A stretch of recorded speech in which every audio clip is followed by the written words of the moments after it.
Well, this is my laboratory.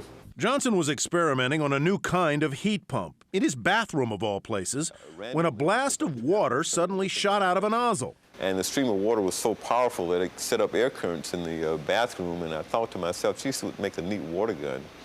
And at that point, I decided, well, you know, why don't I put the high-tech science stuff on hold for a while and go work and see if I could develop a toy, something that anybody could appreciate. So it was about a year later that I actually had my first working gun, and that was basically how the Supersoaker came to fruition.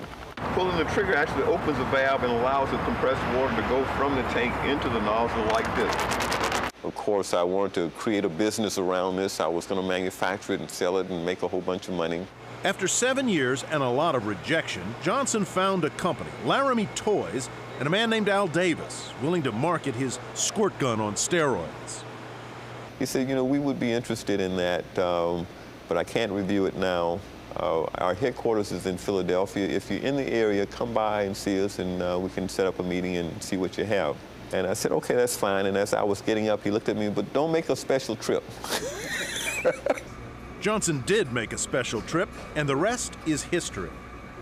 We started working together to implement a production model, something that could be manufactured. A few months later, I saw the final gun. It was just exciting for me to see that the thing was really turning into a product that was going to go to the market. The problem then became one where we were talking about a gun that was basically about $10 to $14.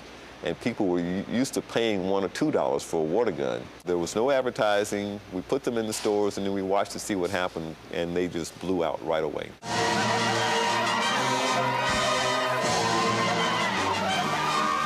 I started to see the royalty check start to ramp up, and I got my first really interesting check, and I looked and I said, wow, this is doing okay. Laramie was being pushed to run TV commercials.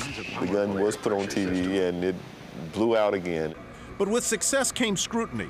A reporter called and told Johnson that he'd heard Supersoakers had been used in drive-by shootings. Johnson was on the spot. And finally I said, you know, I think we should have more of that. If people were using toy guns in drive-by shootings, I think the world would be a better place. The demand was so much, the production companies could not keep up with it. And then I got my next royalty check, where I had to stop and sit down because it was a lot more than, and when I saw it, I realized my life had changed permanently. Did it ever? Johnson's gamble paid off big time to the tune of $1 billion in sales and counting. Assuming an inventor's royalty of a few percent, Johnson's paycheck to date could be in the neighborhood of $20 million. I knew Supersoaker from the beginning would be a great toy, but in terms of how that translated into dollars, I was just not prepared for it. So I had to sit down for a few minutes and kind of realize the potential impact that that would have on my life. But Johnson didn't just kick back with a cocktail and count his cash. He returned to his scientific roots and pumped the money into new ideas. I literally pay to come to work. We build batteries here, advanced technology batteries.